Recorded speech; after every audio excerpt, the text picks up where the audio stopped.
നമസ്തേ. രത്നങ്ങളും രത്നവിശേഷങ്ങളുമായി രത്നശാസ്ത്രയുടെ പുതിയൊരധ്യായം ആരംഭിക്കുകയായി. പതിവ് പോലെ നമ്മോടൊപ്പമുള്ളത് Unnikrishnan ശിവാസ്, planetary gemmologist. രത്നശാസ്ത്രയിലേക്ക് സുസ്വാഗതം. നമസ്കാരം. നമസ്തേ. നമ്മുടെ കഴിഞ്ഞ എപ്പിസോഡിന് ശേഷം നമുക്ക് ധാരാളം പ്രേക്ഷകർ നമ്മുടെ അടുത്ത് പറയും, നമ്മൾ 7 ചക്രാസിനെ കുറിച്ചാണ് പറഞ്ഞത്. ആ ഒരു ചക്രാസിനെ, അതിൻ്റെ ഡീറ്റെയിൽസ് നമ്മൾ പറഞ്ഞു. അതിന് ഓരോന്നിൻ്റെയും കളറുകൾ, അതിനുപയോഗിക്കേണ്ട ബാൻഡുകളൊക്കെ നമ്മൾ ചർച്ച ചെയ്യുകയുണ്ടായി. അത് പലർക്കും ഭയങ്കര ഇൻഫോർമേറ്റീവായിരുന്നു. അതിൻ്റെ ഒരു ഉപയോഗ രീതികൾ, എന്തിനാണ് ഇത് ഉപയോഗിക്കുന്നത് എന്ന കാര്യങ്ങൾ മനസ്സിലായി എന്ന് പറഞ്ഞ് പലരും നമ്മളോട് പറയുകയുണ്ടായി. അതിൻ്റെ ഒപ്പം തന്നെ നമ്മൾ പറഞ്ഞൊരു രത്നം ഉണ്ടായിരുന്നു, ഒരു വയലറ്റ് കളറിൽ വരുന്നത്. 7 ചക്രയായിട്ട് ബന്ധപ്പെടുമ്പോൾ ക്രൗൺ ചക്രയുടെ കളറുമായിട്ട് ഏറ്റവും അടുത്ത് നിൽക്കുന്ന ഒരു സ്റ്റോണാണ് ഈ അമെത്തിസ്റ്റ് എന്ന് പറയുന്നത്. ശരിക്കും അതിനൊരു ഞാവൽ പഴത്തിന്റെ കളറാണ്. അത് ശരിക്കും അത് ഭൂമിയിൽ ഏറ്റവും അതിമനോഹരമായിട്ട് പ്രകൃതിദത്തമായിട്ട് വിളഞ്ഞുണ്ടാകുന്ന ഒരു രത്നമാണ്. അത് കിട്ടാൻ പോളിഷ്ഡ് ഇപ്പം ഈ അമെത്തിസ്റ്റ് പിരമിഡ്സ് ഒക്കെ ഇപ്പം നമുക്ക് കിട്ടാനുണ്ട്. ക്രിസ്റ്റൽ ഹീലിങ്ങിന് ഏറ്റവും വളരെയധികം ഇമ്പോർട്ടൻ്റ് ആയിട്ടുള്ളൊരു കല്ലാണത്. അത് ശരിക്കും അതിനെ ഇങ്ങനെ ചെതുമ്പൽ പോലുള്ള അടലുകൾ പോലത്തെ ഒരു സ്റ്റോണത്. അതിൻ്റെ അതിമനോഹരം, അത് പ്രകൃതിയുടെയൊക്കെ ആ ഒരു അനുഗ്രഹം, അത് ചില പ്രകൃതി തന്നിരിക്കുന്ന ചില ഗിഫ്റ്റുകൾ നമുക്ക്, ചില കല്ലുകൾ. അമെത്തിസ്റ്റ് വലിയൊരു വിലയുള്ള കല്ലല്ലെങ്കിൽ പോലും അവൈലബിലിറ്റി ഉണ്ട്. തന്നെയല്ല അത് അതിൻ്റെ കളർ എന്ന് പറയുന്നത് അതിമനോഹരമായിട്ടുള്ളൊരു കളറാണ്. അതൊരു വിദേശ രാജ്യങ്ങളിലൊക്കെ വളരെയധികം യൂസ് ചെയ്യുന്ന ഒരു കല്ലാണ്, സ്റ്റോണാണ്. അമെത്തിസ്റ്റ് ശരിക്കും ആ പോയിസൺ, ഒരു ടോക്സിക് കണ്ടൻസ്, ഒരു ഡീടോക്സിഫൈങ് സ്റ്റോൺ എന്ന് വേണേൽ പറയാൻ പറ്റും. അതായത് ഈ ഇതുപോലെ വിഷാംശങ്ങളുള്ളത് മുഴുവൻ എടുത്ത് കളയുന്ന ഒരു സ്റ്റോൺ എന്ന് വേണേൽ പറയാം. ഭയങ്കര പ്രൊട്ടക്ഷനായിട്ട് ആൾക്കാർ അത് ധാരാളം ഉപയോഗിക്കും. പിന്നെ മദ്യപാന കൂടുതലുള്ള ആൾക്കാർ ഈ സ്റ്റോൺ ഉപയോഗിക്കുമ്പോൾ അതിനുള്ള ടെൻഡൻസി കുറയും. അതായത് അഡിക്ഷൻസ് മാറ്റി കളയാൻ പറ്റും. ഇവൻ വളരെ, ഞാൻ ഒരു പ്രാവശ്യം പറഞ്ഞിട്ടുണ്ട്, സ്മോക്കിംഗ് പോലും ഇതിട്ടതിന് ശേഷം മാറ്റം വന്ന ഒരു വ്യക്തി എനിക്ക് പേഴ്സണലായിട്ട് ഞാൻ വ്യത്യാസം വന്നിട്ടുണ്ട്. അതായത് വിഷാംശങ്ങൾ, പ്രകൃതി ഓരോന്നിനും ഓരോ കല്ലുകൾ, ഇപ്പം നമ്മൾ ചന്ദ്രന്റെ കല്ല് മനസ്സിനെയാണ് അത് ചെയ്യുന്നെങ്കിൽ ഇത് ഇങ്ങനെയുള്ള കല്ലുകളുണ്ട്. നെഗറ്റീവായിട്ടുള്ള ഒരു ഏരിയയിൽ നിൽക്കുന്ന പോലും നമ്മളെ പ്രൊട്ടക്റ്റ് ചെയ്യുന്ന കല്ലുകളാണ്. അതിൻ്റെ ബാൻഡുകളും ഇതിൻ്റെ സ്റ്റോൺസുകളും ഉപയോഗിക്കുമ്പോൾ വളരെ ചേഞ്ചസ് വരും. ഇതിൻ്റെ ബാൻഡുകളും ഉണ്ട്. അമെത്തിസ്റ്റ് എന്ന് പറയുന്നത് ആ ഒരു പർപ്പിൾ, ആ വയലറ്റ് കളർ ഉണ്ടല്ലോ, ആ കളറ് ഭയങ്കരമായിട്ട് നമുക്ക് ഈ പറഞ്ഞ പോലെ ഒരു ഡിവൈൻ ലെവലിലേക്ക് വരുന്നതൊപ്പം തന്നെ ശരീരത്തിലെ എല്ലാം പോയിസണിങ് ഒന്നും നമുക്ക് ഏക്കത്തില്ല. ആൾക്കാരുടെ ഈവിൾ ഐ ഒന്നും ഏക്കത്തില്ല എന്നാണ് ഇതിനെക്കുറിച്ച് പൊതുവെ പറയപ്പെടുന്ന ഒരു സ്റ്റോൺ. ധാരാളം ബാൻഡുകൾ ആൾക്കാർ ഉപയോഗിക്കാറുണ്ട്. അമെത്തിസ്റ്റ് സ്റ്റോൺസ് നമുക്കൊരു, അമെത്തിസ്റ്റിന്റെ പിരമിഡ്സ് ഒക്കെ നമുക്കൊരു പ്രൊട്ടക്ഷൻ പോലെ നമുക്ക് സ്ഥാപനങ്ങളിലും വീടുകളിലും ഒക്കെ വെക്കാം. ആ ഇരിക്കുന്ന ആ ഒരു സ്പേസിനെ, അല്ലെങ്കിൽ ആ ഒരു പ്ലേസിനെ ഇത് പ്രൊട്ടക്ട് ചെയ്യും, അല്ലെങ്കിൽ അവിടെയുള്ള നെഗറ്റിവിറ്റീസിനെയൊക്കെ പ്രൊട്ടക്ട് ചെയ്യും. നമുക്കൊരു പ്രൊട്ടക്ഷൻ കിട്ടും. ഇത് കോഡ്സ് കാറ്റഗറിയിൽ വരുന്ന സ്റ്റോണായിരുന്നു. കോഡ്സ് കാറ്റഗറി ആയിരുന്നു സ്റ്റോണിന്റെ. അപ്പോൾ അതിന് വലിയ വിലയൊന്നുമില്ല. നല്ല വെള്ളി മോതിരത്തിലൊക്കെ കെട്ടിയിട്ട് നല്ല ഭയങ്കര ഭംഗിയാണ്. റോക്കറ്റുകളായിട്ടും പിന്നെ ബ്ലൂ സഫയറുമായിട്ട്, ബ്ലൂ സഫയറിന്റെ ഒരു സബ്സ്റ്റിറ്റ്യൂട്ട് കല്ല എന്ന് ചോദിച്ചാൽ അമെത്തിസ്റ്റ് പറയാം. അതായത് ബ്ലൂ സഫയറിന്റെ ഒരു ഇമ്മീഡിയറ്റ് ആയിട്ടുള്ള ഒരു പകരം. ബാൻഡുകൾ നമുക്ക് ആർക്കും വേണമെങ്കിലും ഉപയോഗിക്കാം. പിന്നെ അമെത്തിസ്റ്റ് സിംഗിൾ സ്റ്റോണുകൾ നമ്മൾ കൃത്യമായിട്ട് ഉപയോഗിക്കുന്ന ചില ചാർട്ടുകളുണ്ട്. അതിനകത്തൊരു ചാർട്ട് ഞാൻ എടുക്കാം, ഞാനിവിടെ എവിടെ നോട്ട് ചെയ്ത് വെച്ചിട്ടുണ്ട്. അത് നമുക്ക് കൃത്യമായിട്ട് നമുക്ക് അമെത്തിസ്റ്റ് യൂസ്ഫുൾ ആയിട്ടുള്ള, അതിപ്പോൾ നമ്മൾ പറയും ചാർട്ട് മനസ്സിലാക്കുമ്പോഴേ അത് കൃത്യമാവുള്ളൂ. നമുക്ക് ഇതിനകത്ത് ഈ ഒരു ചാർട്ട് 85 മകര ലഗ്നമാണ്. ലഗ്നത്തില് വ്യാഴം നീചപ്പെട്ട് നിൽക്കുക. ബോഡിയിൽ തന്നെ വ്യാഴത്തിന് നീചാവസ്ഥ സംഭവിച്ചു ഉണ്ട്. പിന്നെ നമുക്ക് ലിവറ്, പാൻക്രിയാസ്, പിന്നെ ലഗ്നമായതുകൊണ്ട് ടോട്ടൽ ഒരു ഹെൽത്തിനെസ്, പിന്നെ സൂര്യൻ കൂടെ നിൽപ്പുണ്ട്. സൂര്യൻ അഷ്ടമാധിപനാണ്.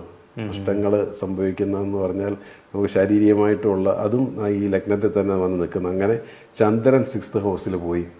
അപ്പം മൊത്തത്തിൽ നോക്കുമ്പോൾ ഈ ആൾക്കൊരു അൺഹെൽത്തിനെസ് ഉണ്ട്, ഉണ്ട്, ബൈബർത്തിലെ പുള്ളിക്കുണ്ട്. അപ്പോൾ ആ നീചത്തിൽ നിൽക്കുന്ന വ്യാഴവും 6th ഹൗസിലെ മൂണും ആണ് പുള്ളി ഏറ്റവും അധികം. പിന്നെ സൂര്യനും അഷ്ടമാധിപനാണ്. അപ്പോൾ അങ്ങനെ വരുന്ന സമയത്ത് നമ്മൾ എന്താണ് ഒരു മെഡിസിനൽ ഫാക്ടറുള്ള കല്ലെന്നാണ് നമ്മൾ ചിന്തിക്കുമ്പോൾ ഇദ്ദേഹത്തിന് കൃത്യമായിട്ട് പറഞ്ഞാൽ അമെത്തിസ്റ്റ് ബെസ്റ്റ്. പിന്നെ പുള്ളിക്ക് എമറോൾഡും ബെസ്റ്റാണ്. കാരണം പുള്ളിയുടെ ഒരു ബുധൻ വീക്കാണ്, പക്ഷെ പോസിറ്റീവാണ്.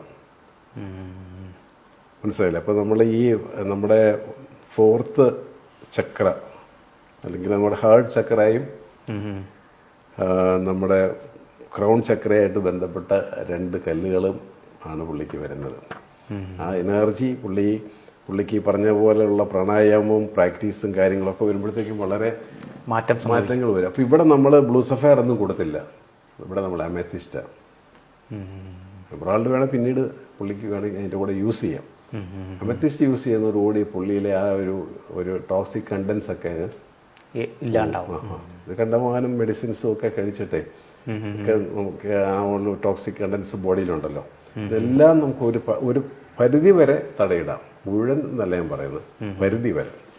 ഇപ്പം നമ്മളൊരു 5000 രൂപ കൊടുത്തിട്ട് അമെത്തിസ്റ്റ് മേടിച്ചിട്ടിട്ട് കംപ്ലീറ്റ് ഹെൽത്ത് ഓക്കെ ആയെന്ന് പറഞ്ഞ് അല്ല, അങ്ങനെയല്ല സംസാരിക്കുന്നത്. ഇതെല്ലാം നമുക്കൊരു പരിധി വരെ നമുക്ക് തടയിടാൻ സാധിക്കും, നമ്മുടെ ഹെൽത്ത് ഇമ്പ്രൂവ് ചെയ്യാൻ സാധിക്കും. ബാക്കി കാര്യങ്ങൾ നമ്മൾ മെഡിസിൻസോ എക്സസൈസുകൾ കാര്യങ്ങൾ നല്ല ഭക്ഷണമൊക്കെ ചെയ്ത് വരുമ്പോഴത്തേക്കും ഭയങ്കര വ്യത്യാസങ്ങൾ വരും. ആ ഒരു നെഗറ്റീവ് ഫീലിംഗ് ഇദ്ദേഹത്തിന് ഉള്ളിൽ നിന്ന് പോകും. ഒരു 6 ക്യാരറ്റിന് മേളിൽ സജസ്റ്റ് ചെയ്തിരിക്കുന്നത്. നെഗറ്റീവ് ഫീലിംഗ് അങ്ങ് പോകാം. നല്ല ഭംഗിയുള്ള കല്ലും അത് ആര് കണ്ടാലും ഒന്ന് നോക്കും. അത് എനിക്ക് തോന്നുന്നു ഈ അമത്തീസ്റ്റ് രത്നം നമ്മൾ ഉപയോഗിക്കുമ്പോൾ കൂടുതലും കുറച്ച് ക്യാരറ്റേജ് കൂടുതലാണ്. കുറച്ച് കൂടുതൽ സെമി പ്രീഷ്യസ് എല്ലാം ക്യാരറ്റേജ് നമ്മൾ മുന്നേ പറഞ്ഞ പോലെ തന്നെ അത് കുറച്ചൊരു വലിപ്പത്തിൽ വേണം ധരിക്കാനായിട്ട്. പിന്നെ അത്ര വിലയൊന്നും വരുന്നില്ലല്ലോ. കുറച്ച് വലുപ്പത്തിൽ ഇട്ടാൽ അതിന് ഭംഗിയുള്ളൂ, പ്രത്യേകിച്ച് ഇദ്ദേഹത്തിന് ഈ പ്രത്യേക ചാർട്ടിന്. നമ്മൾ പറഞ്ഞു വന്നിരുന്നത് അമത്തീസ്റ്റ് എന്ന് പറയുന്ന ആ ഒരു രത്നത്തിന്റെ അത്ഭുത സിദ്ധിയുള്ള രത്നം എന്ന് വേണം നമുക്ക് വിശേഷിപ്പിക്കാൻ. അതിനകത്ത് യാതൊരു അത്ഭുതവും ഇല്ല. അങ്ങനെ തന്നെ നമുക്ക് അതിനെ പറയാനായിട്ട് പറ്റും. പവർഫുൾ ആയിട്ടുള്ള ഒരു രത്നം തന്നെയാണല്ലേ. ഇത് നമുക്ക് കൂടുതലും എവിടുന്നാ നമുക്ക് അവൈലബിലിറ്റി ഉണ്ടാവും? ഒരുപാട് സ്ഥലത്തുനിന്ന് ഉണ്ട്. ഇന്ത്യയിൽ തന്നെ നമുക്ക് അമത്തിസ്റ്റ് അവൈലബിൾ ആണ്. ബ്രസീല്, അതുപോലെ തന്നെ ആഫ്രിക്കൻ രാജ്യങ്ങളിൽ ഒക്കെ അമത്തിസ്റ്റ് മൈനിങ് ഉണ്ട്. US-ലുണ്ട്. എനിക്ക് തോന്നുന്നു ഇപ്പം ധാരാളമായിട്ട് ആൾക്കാർ ഉപയോഗിക്കുന്ന ഒരു രത്നം, അല്ലെങ്കിൽ ബാൻഡുകളാണെങ്കിലും അതിൻ്റെ വലിയ പെൻഡൻറ്റുകളൊക്കെ ആണെങ്കിലും ആൾക്കാർ ഉപയോഗിക്കും. ഈ പറഞ്ഞ ഹീലിംഗ് തെറാപ്പീസിനൊക്കെ ഉപയോഗിക്കുന്ന ഒരു രത്നമാണ്. ഹീലിംഗ് സ്റ്റോണിൽ മെയിനായിട്ട് വരുന്ന ഒരു ഇപ്പോഴും നമ്മൾ ശ്രദ്ധിക്കേണ്ടത്, ഉപയോഗിക്കുമ്പോൾ കുറച്ച് വലിപ്പത്തിൽ ഈ അന്ന് നമ്മൾ പറഞ്ഞ പോലെ ടെമ്പിൾഡ് ആയിട്ടുള്ള സ്റ്റോൺസുകൾ കുറച്ച് വലിപ്പം ഉണ്ടെങ്കിൽ അതിന് കാണാനും ഭംഗിയുള്ളൂ. ഒരു വിഷ്വൽ ബ്യൂട്ടി എന്ന് പറയുന്ന ഒരു സംഭവം ഉണ്ടല്ലോ. അതെ അതെ, അതും ഉണ്ടല്ലോ കല്ലിന്. അതെ അതെ. അപ്പോൾ അതും കൂടെ നമ്മൾ കണക്കിലെടുക്കുമ്പോൾ ഇച്ചിരി വലിപ്പമുള്ള കല്ല് ഉപയോഗിക്കുക. അതോ ലൈഫ് ടൈമിൽ ഒറ്റ പ്രാവശ്യമല്ല വാങ്ങിക്കുന്നുള്ളൂ, നമുക്കത് യൂസ് ചെയ്യാനായിട്ട് വാങ്ങിക്കുന്നില്ലല്ലോ, ഒറ്റ പ്രാവശ്യം വാങ്ങിച്ചാൽ മതി. ഇപ്പം സാറ് പറഞ്ഞു ഈ അമത്തീസ്റ്റ് എന്ന് പറയുന്നത് ബ്ലൂ സഫയറിന് പകരമായിട്ട് നമുക്ക് ഉപയോഗിക്കുന്ന ഒരു രത്നം എന്ന് പറഞ്ഞു. ഇപ്പം ബ്ലൂ സഫയർ ഉപയോഗിക്കുന്ന ഒരാൾക്കും ഈ അമത്തീസ്റ്റും കൂടെ ഉപയോഗിക്കാം, കുഴപ്പമില്ല. രണ്ടും കൂടെ ഒന്നിച്ച് ഉപയോഗിക്കുന്നതിന് കുഴപ്പമൊന്നുമില്ല. ഹെൽത്ത് കണ്ടീഷനോടെ നോക്കിയിട്ട് മതി അതിൻ്റെ ക്യാരറ്റേജ് നമ്മൾ നിശ്ചയിക്കുന്നത്. ഓക്കെ. നമ്മളിപ്പം ഈ പറഞ്ഞു ഇത് ക്രൗൺ ചക്രയിൽ വരുമ്പം അതിലെ ഒരു മെയിൻ കളറിന് ഏറ്റവും സൂട്ടബിൾ ആയിട്ടുള്ളൊരു രത്നം എന്ന് പറയുന്നതാണ് ഈ അമത്തീസ്റ്റ് എന്ന് പറഞ്ഞു. അതുപോലെ തന്നെ നമ്മൾ ഈ ഓരോ ചക്രാസിനെ കുറിച്ച് നമ്മൾ പറഞ്ഞു വന്നപ്പം റൂട്ട് ചക്രയിൽ നമ്മൾ പറഞ്ഞ ഒരു കാര്യമുണ്ടായിരുന്നു. റെഡ് കളറിൽ വരുന്ന റെഡ് ജാസ്പർ എന്ന് പറയുന്ന ഒരു രത്നം. അതിൻ്റെ ഒരു വിവരങ്ങളൊന്നും പങ്കുവയ്ക്കും. ചാൽസിഡോണി എന്ന് പറയുന്ന ഒരു സ്റ്റോൺ വിഭാഗത്തിൽപ്പെട്ട കല്ലാണ്. അതും ഹീലിങ്ങിന് മെയിൻലി ഉപയോഗിക്കുന്ന റെഡ് കളറിലുള്ള റെഡ് കളർ അത് വലിയ അത് എനർജൈസ് ചെയ്യുന്ന ഒരു എനർജിയാണ് ഇതിനകത്ത് മെയിനായിട്ടുള്ള. റെഡ് ജാസ്പർ ബാൻഡുകളും റെഡ് ജാസ്പർ റിങ്സുകളും ഒക്കെ ഈ റൂട്ട് ചക്രയായിട്ട് ഭയങ്കര കണക്ഷനായിട്ടുള്ള ഇതാണല്ലേ. ഇതാണ്. പിന്നെ നമുക്ക് മാഴ്സുമായിട്ട് ഈ കല്ലിനൊരു ബന്ധമുണ്ട്, ചൊവ്വയായിട്ടൊരു ബന്ധം ഈ റെഡ് ജാസ്പറിനുണ്ട്. റെഡ് കളേർഡ് സ്റ്റോണും കൂടെയാണല്ലോ. അപ്പോൾ ആ ചൊവ്വയെ നമുക്ക് ആ ഊർജ്ജം തരുന്നേ, അറിയാലോ. ചൊവ്വ തന്നെ ഒരു റെഡ് എനർജി തരുന്ന പ്ലാനറ്റ്. റെഡ് ജാസ്പറിന്റെ നമുക്ക് ബാൻഡുകളോ കാര്യങ്ങളോ ഒക്കെ നമുക്ക് ഉപയോഗിക്കാം. അതെങ്ങനെ വേണമെങ്കിലും നമുക്ക് ഉപയോഗിക്കാം. ക്യാരറ്റ് വലുത് ഉപയോഗിക്കാം. ഇപ്പം നമുക്ക് ഈ അമത്തിസ്റ്റൊക്കെ തന്നെയാണെങ്കിലും വലിയ കല്ലുകൾ ബ്രേസ്ലെറ്റ്സ് ആയിട്ടൊക്കെ ആൾക്കാർ ഉപയോഗിക്കുന്നതൊക്കെ ഉപയോഗിക്കുന്നതൊക്കെ നല്ലതാണ്. അങ്ങനെ നമുക്ക് ഉപയോഗിക്കാനായിട്ട് പറ്റും. പറ്റും. എനിക്ക് തോന്നുന്നു ഈ നമ്മൾ ഈ 7 ചക്രാസിനെ കുറിച്ച് പറഞ്ഞപ്പോഴാണെങ്കിലും അവിടെ ഈ കളറുകളുടെ ഒരു പ്രാധാന്യത്തെക്കുറിച്ച് നമ്മൾ പറഞ്ഞു. കളറുകൾ അനുസരിച്ച് നമുക്ക് രത്നങ്ങളും അതിൻ്റെ കളറിന് മാച്ചായിട്ടുള്ള രത്നങ്ങൾ നമ്മൾ ഉപയോഗിക്കാമെന്ന് പറഞ്ഞു. ഇപ്പോൾ ഈ പറഞ്ഞ പോലെ വയലറ്റ് കളറിന് നമ്മൾ എമത്തീസ് എന്ന് പറയുന്ന ആ ഒരു രത്നത്തിലേക്കും, അതുപോലെ തന്നെ റെഡ് കളറിലേക്ക് വരുമ്പം റെഡ് ജാസ്പർ പോലെയുള്ള രത്നങ്ങൾ നമ്മൾ ഉപയോഗിക്കുന്നു. ഇപ്പോൾ ഇങ്ങനെയുള്ള ഈ ടെമ്പിൾഡ് ആയിട്ടുള്ള കുറച്ച് വലിപ്പമുള്ള സ്റ്റോണുകളൊക്കെ നമ്മൾ ബാൻഡുകളായിട്ടോ അല്ലെങ്കിൽ ഹീലിംഗ് സ്റ്റോൺസുകളൊക്കെ ആയിട്ട് നമ്മൾ ഉപയോഗിക്കാറുണ്ട്. ഈ രത്നങ്ങൾ നമ്മൾ ഉപയോഗിക്കുമ്പം നമ്മളതിനെ ഒന്ന് പരിപാലിച്ച് കൊണ്ടുപോകുന്നത് എങ്ങനെയാണ്? ഇതിന് പ്രത്യേകമായ എന്തെങ്കിലും ക്ലീനിങ് പ്രോസസ്സുകൾ നമ്മൾ ചെയ്യണോ? അമത്തിസ്റ്റല്ല നമ്മൾ സാധാരണ നോർമൽ ക്ലീനിങ് പ്രോസസ്സ് എന്ന് പറയുന്നത് വെള്ളം ഉപയോഗിച്ചുള്ള ക്ലീനിങ് ഏറ്റവും ബെസ്റ്റ്. ലൈറ്റ് ആയിട്ടുള്ള സൊല്യൂഷൻസ് ഉപയോഗിക്കാം. പിന്നെ ഹാർഡ്നെസ് ഇതിനൊക്കെ കുറവാണ്. ഡയമണ്ട് പോലുള്ള ഹാർഡ്നെസ് ഇതിനൊന്നുമില്ല. നമ്മൾ കട്ടിയേറിയ വയർ ബ്രഷോ ഒന്നും ഉപയോഗിച്ചിട്ട് ക്ലീൻ ചെയ്യുക ഒന്നും ചെയ്യാതെ എപ്പോഴും തൂത്ത് തുടച്ച് മിനുക്കി വെക്കുന്നതാണ് ഏറ്റവും ബെസ്റ്റ്. ഓയിലിങ് ഇതിനെല്ലാം നല്ല ചെറുതായിട്ട് ഓയില് ഒന്ന് മുക്കിയിട്ട് നമുക്ക് അതെല്ലാം തുടച്ച് നമ്മൾ അവധി ദിവസങ്ങളിലൊക്കെ അത് ഒന്ന് ക്ലീൻ ചെയ്ത് വെക്കുമ്പോഴത്തേക്കും എന്നും ആ ഭംഗിയും ഈടും നിലനിൽക്കും. അപ്പം അത് നമുക്ക് ഇങ്ങനെയുള്ള ഈ സ്റ്റോൺസുകളെല്ലാം നമുക്ക് അതേമാതിരി തന്നെ നമുക്ക് നിലനിർത്തിക്കൊണ്ട് പോകാവുന്നതാണ്. ഏറ്റവും നല്ലത് നമ്മൾ ശുദ്ധമായിട്ടുള്ള വെള്ളത്തിൽ തന്നെ വൃത്തിയായിട്ടൊന്ന് കഴുകി എടുക്കുക. ഈ പൊടിപടലങ്ങൾ കൂടുതലാണല്ലോ ഇപ്പോഴേ. എവിടെ നമ്മൾ പുറത്ത് പോയി വന്നു കഴിഞ്ഞാൽ തന്നെ നമ്മൾ അറിയാതെ തന്നെ ഈ സ്റ്റോണിലും റിങ്ങിലും ഒക്കെ പൊടികൾ പിടിച്ചിട്ടുണ്ടാവും. അതെല്ലാം ക്ലീൻ ചെയ്യാനായിട്ട് ഏറ്റവും ബെസ്റ്റ് ക്ലിയർ ആയിട്ടുള്ള വെള്ളം തന്നെയാണ് നല്ലത്. അതോടൊപ്പം നമ്മൾ ചെയ്യേണ്ട ഒരു കാര്യം എന്ന് പറയുന്നത് ഈ ഒരു ഓയിലിങ് വളരെ നല്ലതാണ്. അതായത് രത്നങ്ങളുടെ ആ ഒരു ഫ്രഷ്നെസ് അല്ലെങ്കിൽ എപ്പോഴും നല്ല ഫ്രഷ് ആയിട്ടിരിക്കാനും ഈ ഓയിലിങ് സഹായിക്കുന്നു.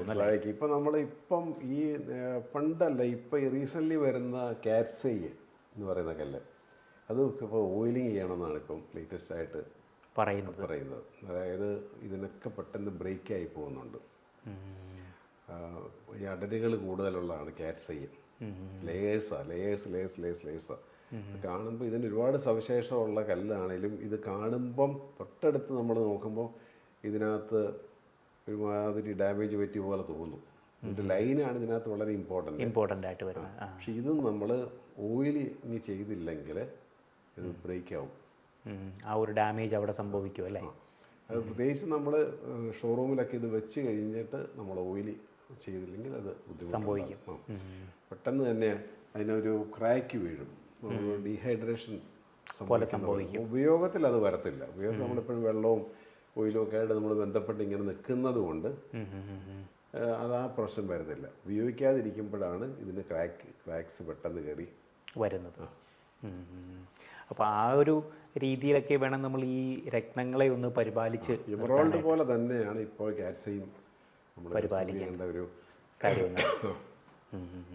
എമറോൾഡ് നമ്മൾ മസ്റ്റായിട്ട് നമുക്ക് എമറോൾഡ് സൂക്ഷിക്കുന്നുണ്ടെങ്കിൽ അതിന് എന്തെങ്കിലും ഓയിൽ വരട്ടിയേ സൂക്ഷിക്കാൻ പാടുള്ളൂ. അല്ലെങ്കിൽ പെട്ടെന്ന് ഇത് ബ്രേക്ക് ആവും. ഗോമേതകത്തിനുണ്ട് ആ ഒരു പ്രശ്നമുണ്ട്. വിണ്ട് കയറിപ്പോവും. ഇതൊക്കെ നാച്ചുറലായിട്ടുള്ള രത്നങ്ങൾക്കേ വരത്തുള്ളേ. മാൻമെയ്ഡായിട്ട് ലാബിലുണ്ടാക്കുന്ന രത്നങ്ങൾക്ക് ഈ ഒരു പ്രശ്നങ്ങളുമില്ല. എത്ര കാലം വേണേലും അതേപോലെ നടക്കും. ചില കമ്മലിനൊക്കെ ഉള്ള കല്ലുകൾക്ക് എന്തെങ്കിലും ഡാമേജ് ഉണ്ടോ? കളർ ഒന്നുമില്ല. അപ്പോൾ എന്തെങ്കിലും കളർ ഫെയ്ഡ് വരുന്നതും തേയ്മാനം സംഭവിക്കുന്നതും എല്ലാം നാച്ചുറലായിട്ടുള്ള കല്ലുകൾക്ക് മാത്രമേ സംഭവിക്കുള്ളൂ. എനിക്ക് തോന്നുന്നു ആ ഒരു നമ്മൾ പറഞ്ഞു വന്നിരുന്ന കാര്യം ഈ രത്നങ്ങളെ നമ്മളൊന്ന് പരിപാലിക്കുന്ന അല്ലെങ്കിൽ എങ്ങനെയാണ് സൂക്ഷിക്കുക എന്നുള്ള കാര്യങ്ങൾ പറഞ്ഞു. ക്ലിയർ ആയിട്ടുള്ള വെള്ളത്തിലുള്ള ക്ലീനിങ്, പീരിയോഡിക്കലായിട്ട് നമ്മൾ ചെയ്യേണ്ട ഓയിലിംഗ് അല്ലെങ്കിൽ ഓയിൽ ട്രീറ്റ്മെൻറ്റുകളെ കുറിച്ച് നമ്മൾ പറഞ്ഞു. പ്രത്യേകിച്ച് എമറാൾഡ്, അതുപോലെ തന്നെ കാറ്റ്സൈ, വൈഡൂര്യം പോലെയുള്ള രത്നങ്ങളെ കുറിച്ച് പറഞ്ഞു. ഈ ഒരു കാര്യം എപ്പോഴും നമുക്ക് പ്രേക്ഷകർ ചോദിക്കുന്ന ഒരു കാര്യം, ഈ സൂക്ഷിക്കുമ്പോൾ അല്ലെങ്കിൽ ഈ കല്ലുകൾക്ക് ഡാമേജ് പറ്റുന്ന ഒരു ഏരിയയാണ് നവരത്നങ്ങൾ. നവരത്ന മോതിരങ്ങളിൽ കല്ലുകൾ നഷ്ടപ്പെടുന്നു പോകുന്നു, അല്ലെങ്കിൽ അങ്ങനെ വരുന്ന ഡാമേജുകൾ നമ്മൾ പലപ്പോഴും കേട്ടിട്ടുള്ള ഒരു കാര്യമാണ്. അപ്പൊ അതും ഈ പറയുന്ന പോലെ നാച്ചുറൽ ആയിട്ടുള്ള രത്നങ്ങൾക്ക് സംഭവിക്കുന്ന ഒരു അല്ല, അത് തേയ്മാനമാണ് സംഭവിക്കും. തേയ്മാനം അതിനകത്ത് പേളിനും കോറലിനുമാണ് തേയ്മാനം സംഭവിക്കുക. അത് നമ്മൾ ഉപയോഗിക്കുന്ന ആളുടെ ബോഡി ഹീറ്റും വേർപ്പും ഉപ്പ് രസവും ഒക്കെ കാരണമാണ് അത് പോകുന്നത്. അപ്പൊ അത് ചിലർക്ക് സ്പീഡിൽ പോകും, ചിലർക്ക് പതുക്കെ ആയിരിക്കും അത് നടന്നു പോകുന്നത്.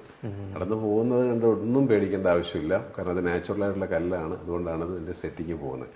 ബാക്കി കല്ലുകൾ സാധാരണഗതിക്ക് പോകത്തില്ല. അതായത് സെറ്റിംഗ് ഒക്കെ പ്രോപ്പർ ആണെങ്കിൽ, സെറ്റിംഗ് പ്രോപ്പർ, അതിന്റെ അലൈൻമെന്റ് ഒക്കെ കറക്റ്റ് ആണെങ്കിൽ അത് പോകത്തില്ല. ഇത് രണ്ടും പോകും. ഇത് രണ്ട് കല്ലുകളും എപ്പോഴും എത്ര സൂക്ഷിച്ചാലും ഇതിന് കുറച്ച് നാച്ചുറൽ കല്ലുകൾക്ക് ചില ഡാമേജ് പറ്റും. ഇപ്പം നമ്മൾ വില കൂടിയ പേരുകളും കോറൽസും നമ്മൾ പൂട്ടിക്കെട്ടി ലോക്കറി വെച്ചാൽ അത് പോയി, അത് പെട്ടെന്ന് ഡാമേജ് ഒരു ഇതായി ഇപ്പൊ ഡീക്കേ ആയിട്ട് അതങ്ങ് പോകും. അപ്പൊ അതിന്റെ നേച്ചർ അതാ. നല്ല പുഴുക്കുത്ത് പോലുള്ള കുത്ത് കയറി വീഴും കോറലിനൊക്കെ, നമ്മളധികം ഉപയോഗിക്കാതിരുന്നാലും.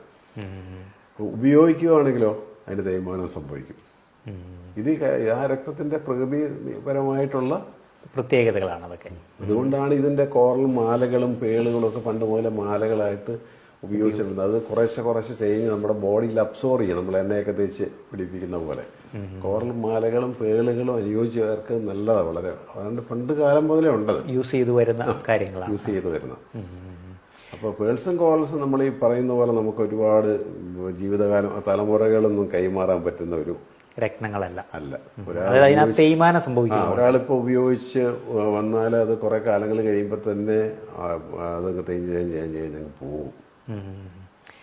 ഇപ്പൊ ഈ തേയ്മാനത്തെ കുറിച്ച് പറയുമ്പം ഈ നവരത്നങ്ങളിൽ അല്ലാതെ തന്നെ ഇപ്പം പേളിന്റെയോ അല്ലെങ്കിൽ കോറൽസിന്റെയോ മോതിരങ്ങളോ ലോക്കറ്റുകളോ ഉപയോഗിക്കുന്നവരും ഇതൊന്നും ശ്രദ്ധിക്കണ്ടേ ഈ തേയ്മാനത്തിന്റെ കാര്യത്തില്? പിന്നെ ഇല്ലെങ്കിൽ ഈ രത്നം ചിലപ്പം വിട്ടുപോയി, ഇതിനുള്ള സെറ്റിംഗ് വിട്ടുപോയി. നമ്മളെപ്പോഴും പറയാറുള്ള കാര്യങ്ങളാണ്. ഇപ്പൊ ചിലപ്പം ചില കഴിഞ്ഞ ദിവസം തന്നെ ഒരു പേളിന്റെ ഒരു ലോക്കറ്റുമായിട്ട് ഒരു കസ്റ്റമർ വന്നപ്പോൾ ഇങ്ങനെ ഇളകുന്നുണ്ട്. പിന്നെ ഞാൻ അതിന്റെ സെറ്റിംഗ് കംപ്ലീറ്റ് മാറ്റാനായിട്ട് റീസെറ്റ് ചെയ്യാൻ പറഞ്ഞിരിക്കും. കാരണം ഇത് ഇളകുന്നേ ഉള്ളത്, വേണേ ഇങ്ങനെ ഒന്ന് പിടിപ്പിച്ച് കൊടുക്കാം. പക്ഷെ അതിന് തേയ്മാനം സംഭവിച്ചുകൊണ്ടിരിക്കുക, അപ്പൊ അത് ഊരിപ്പോകും. അപ്പൊ അതിന് ചെറിയ ക്ലിപ്പ് ഇട്ട് ഒന്ന് ഫിക്സ് ആക്കി കൊടുക്കണം. നമ്മൾ തന്നെ ചെയ്തു കൊടുക്കണം. അത് വരുന്ന ആൾക്കാർക്ക് അതിനെ കുറിച്ച് അറിയത്തില്ല. പിന്നെ പേളും കോറലും കൊടുക്കുമ്പോൾ തന്നെ നമ്മൾ പറഞ്ഞു കൊടുക്കും, ഇത് നിങ്ങൾക്ക് ആട്ടവും ഒലച്ചിലൊക്കെ ഉണ്ടെങ്കിൽ കടയിൽ കൊണ്ടുവന്ന് റീസെറ്റ് ചെയ്യണം. അല്ലാതെ അതായത് അവരവരുടെ ഏരിയയിൽ തന്നെ ജുവലറിയിൽ കൊടുത്താൽ അവര് അത് ചൂടാക്കരുത് മാത്രമേ ഉള്ളൂ. അപ്പോഴും ഈ പറയുന്ന ഒരു ഡാമേജ് സംഭവിക്കും. പിന്നെ യാതൊരു കാരണവശാലും ഗ്ലൂ ഇട്ട് ഈ രണ്ട് സംഗതികളും ഒട്ടിച്ചു വെക്കരുത്. അതും ഭയങ്കര ഒരു റോങ് ആയിട്ടുള്ള ഒരു കാര്യം. പേള് നവരത്നത്തിലൊക്കെ ആൾക്കാർ ഗ്ലൂ ഇട്ടിട്ട് അത് ഒട്ടിച്ചു പോകാതിരിക്കാനായിട്ട്. പിന്നെ അതിന്റെ ഒരു ഗുണവും ഉണ്ടാകത്തില്ല. എനിക്ക് തോന്നുന്നു ഇന്നത്തെ എപ്പിസോഡിൽ നമുക്ക് ധാരാളം വിവരങ്ങൾ ഉണ്ടായിരുന്നു. കൂടുതൽ വിശേഷങ്ങളും രത്നങ്ങളെക്കുറിച്ചുള്ള അറിവുകളുമായിട്ട് അടുത്തൊരു എപ്പിസോഡിൽ നമുക്ക് കണ്ടുമുട്ടാം. നന്ദി, നമസ്കാരം.